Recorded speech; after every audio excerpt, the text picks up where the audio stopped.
Hello mga mare, for today's video, ilang araw nga akong walang upload dahil nga sinumpong na naman yung vertigo ko, anak baka. Buhay pa naman ako mga mare, wag kayong mag-alala. Chares. Mahirap talaga kalaban yung vertigo mga mare kasi hindi ka talaga makakagalaw, Diyos mio. Konting galaw mo nga lang mga mare kapag nakasumpong nga yung vertigo mo ay may hilo ka talaga, umiikot yung buong bahay, nakbaka. Kaya nga sa mga nagtatanong mga mare dahil hindi na nga ako nakakapag-upload ay eto na nga, pagpasensyahan nyo na, sana panoorin nyo pa rin hanggang dulo. Nung nakaraan pa nga tong video na to mga mare, ngayon ko nga lang siya na-edit at na-voice over dahil nga sa hilo ko. Buti na lang talaga andito si Mister at may katuwang nga ako dahil hindi nga ako makakakilos pag ako lang talaga mag-isa. Naisipan nga pala namin linisan yung motor dyan mga mare gamit ngayon nabili namin pressure water sa online at ito na nga malinis na. Napapansin ko rin kasi mga mare sa Mr. ko, Diyos ko, ilang weeks na yata niyang hindi nalilinisan yung motor namin at nanggigitata na sa dumi. Alam niyo naman yung mga Mr. natin ngayon mga mare, puro cellphone, puro ML, mga ganda. Diyos ko, kung di mo pakakataka na hindi talaga kikilos. Chares.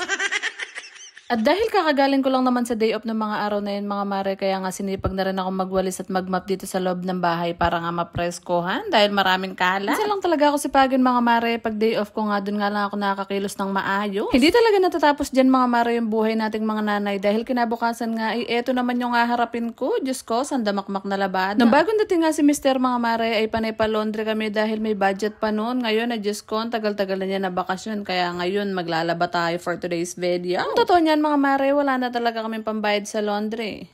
Chares.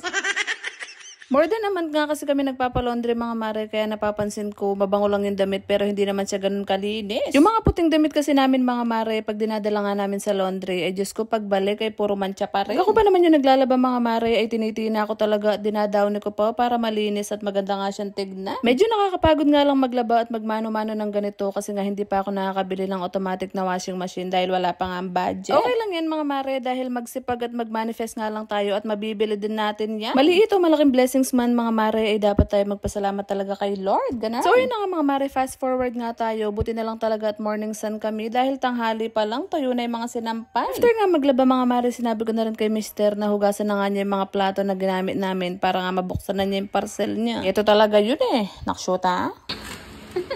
Nagkwentuhan na kami. Naman yan. Bossing. Ganito lang pala kababaw yung kaligayahan niya mga mare, kaya pinagbigyan ko na. Ay, wow.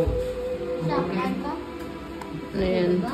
O diba mga mare, hindi lang tayo yung manghihingi ng regalo, dapat may regalo rin tayo sa Mister natin. Ganun. Pinalas pa rin ang gamitin namin sa mga kaaway ng nakas.